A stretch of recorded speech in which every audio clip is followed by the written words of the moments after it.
वारणा नदीत मळी मिश्रित पाण्यामुळे शेकडो मासे मृत।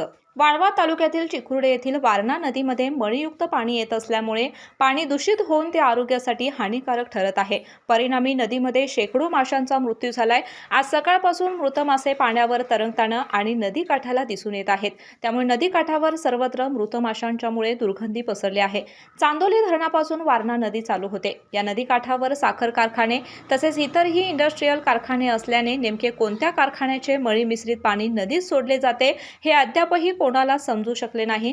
मात्र या पाण्यामुळे हजारो मृत माशांचा खच नदी काठावर दिसून येतोय। मळी मिश्रित पाण्यामुळे पाणी दूषित झाल्याने प्राणवायूचे प्रमाण कमी होऊन मासे मृत्युमुखी पडत आहेत। वारणा नदीतील पाणी नदी काठावरील गावात पुरवले जाते, परंतु दूषित पाण्यामुळे आता नागरिकांचे आरोग्य धोक्यात आले आहे।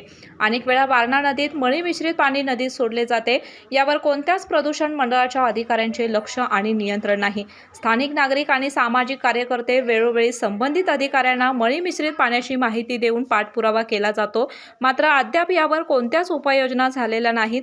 यामुळेच या नदीमध्ये मळी मिश्रित पाणी सोडल्याने हजारो मासे मृत्युमुखी पडत आहेत आणि नागरिकांचे आरोग्य धोक्यात येत आहे। स्पेशियस, लक्झुरियस, सगळं मिळेल अगदी मनासारखं। बटू बिल्डर्स यांचा नवीन गृहप्रकल्प गृहलक्ष्मी रचना। अशाच नवनवीन अपडेट पाहण्यासाठी आमच्या कोल्हापुरी कारभार म्हणजेच KK न्यूज चॅनेलला सबस्क्राईब करा।